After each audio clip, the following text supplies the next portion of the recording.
Low and fast with the Gripen fighter jet during exercise cold response. We're flying low through the fjords and mountains of winter Norway. Beautiful scenery, beautiful aircraft, and high adrenaline guaranteed. My name is Max Villman, short MV Villman, and I'm a former Swedish Air Force fighter pilot on the Gripen. And today I am talking you through one of the videos from the Swedish Armed Forces channel about reacting to low-level flying in Norway during exercise cold response. Let's go. So the video appeared on the Swedish Armed Forces channel, Försvarsmakten Inblick. I will put a link in the description below if you want to check it out in its entirety for yourself. But we are starting the video where the pilot starts his low-level navigation through the fjords and mountains of a wintry Norway.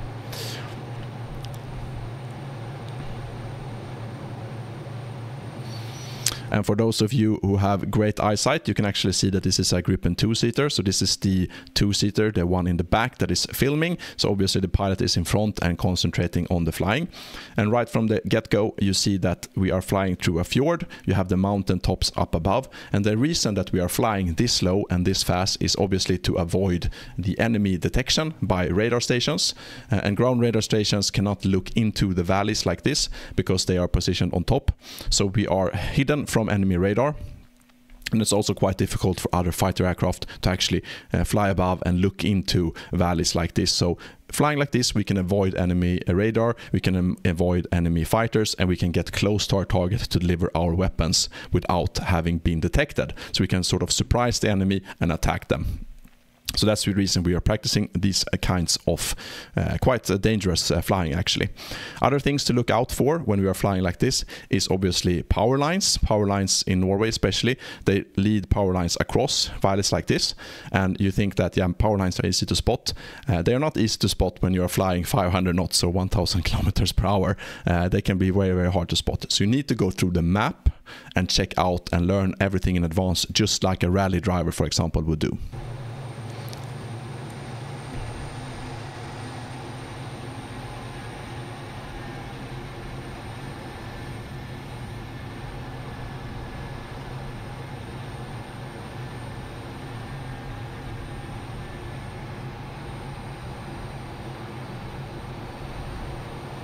And you see there's quite aggressive flying here, and the reason for this is that the valley where the fjord is going is obviously turning quite a lot, and we want to have good space going through.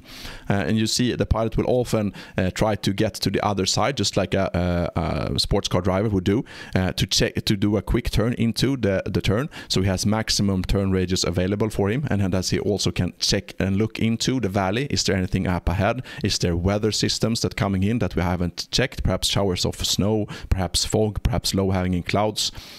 Is there anything else, such as other airplanes that we don't want to fly into, etc.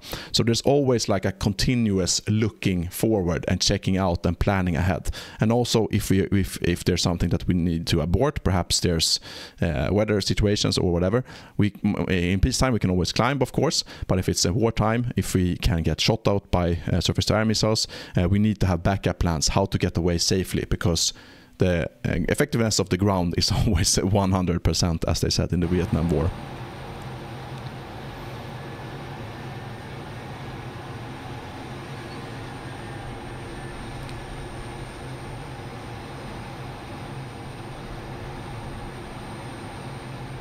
Another thing to look out for here, there's a winter terrain here, is that some of the mountains up this high, they are entirely white. There's no trees growing on them, and if you have a very, very bad references, you have low sun during winter months because the sun is not always very high up.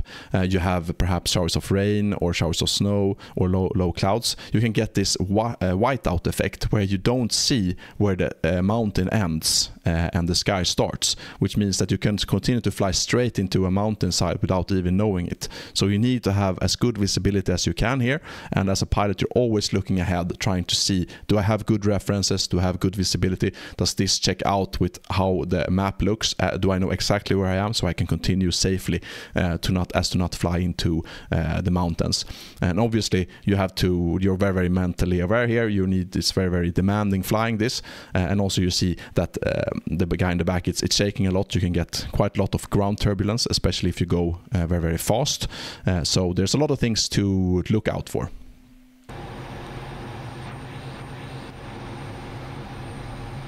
And G-forces, of course, as well.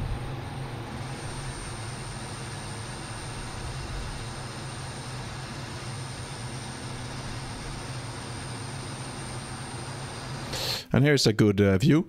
This is typical in the winter months. You have a very, very low standing sun. So you have patches which are very, very dark, and then you have patches which are very, very light, and the sun is very, very low above the horizon, which makes it so that you don't have any good references going forward. So you need to constantly check forward and backwards. Perhaps it's not really light enough for you to use the dark visor because you don't get enough contrast, but it's also difficult to keep the dark visor up because the sun is so strong. So there's always a very back and forth, knowing the map, knowing how it's supposed to look like, so that you see exactly where you are, so you have good references, so you can see that there's no other aircraft, there's no weather that you need to avoid, etc., etc. So this is very, very demanding and typical in the winter months up in the north in Sweden and Norway. Like this leg, for example.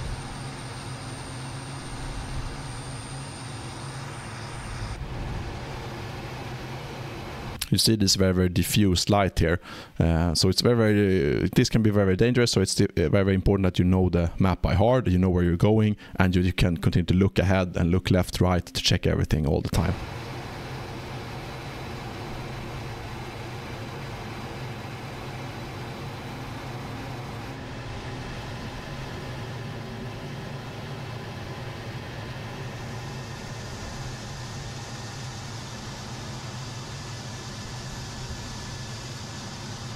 So this leg is quite okay.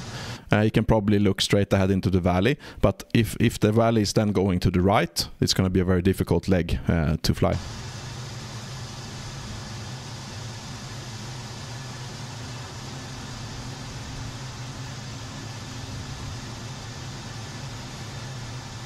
So here you have a very, very good example. You almost have no references on the valley ahead here. You have glarings from the canopy. You have the sun, very, very diffused. You have shiny here where there's an open patch of water. Some is frozen, but here you have an open patch of water because there's enough movement of the water.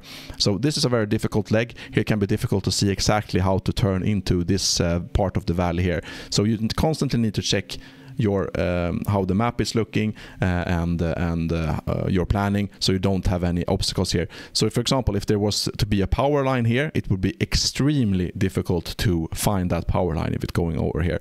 So you need to know the map, you need to know how you're flying.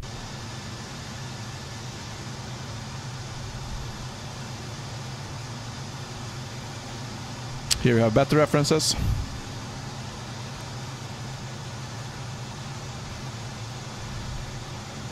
And you see those dramatic shifts. Some legs are very good references, very dark. Some legs are extremely light, very, very bad references. So you need to stay on your toes.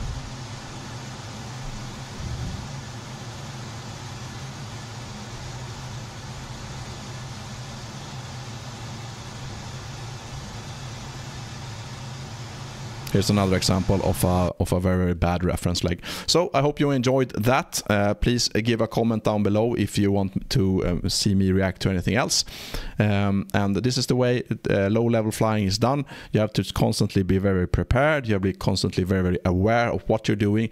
Checking surroundings, checking with your view of the map, making sure that you are in the right position, making sure there's no obstacles, no weather, no other aircraft, etc. And making sure that you are flying as safe as possible at all the time.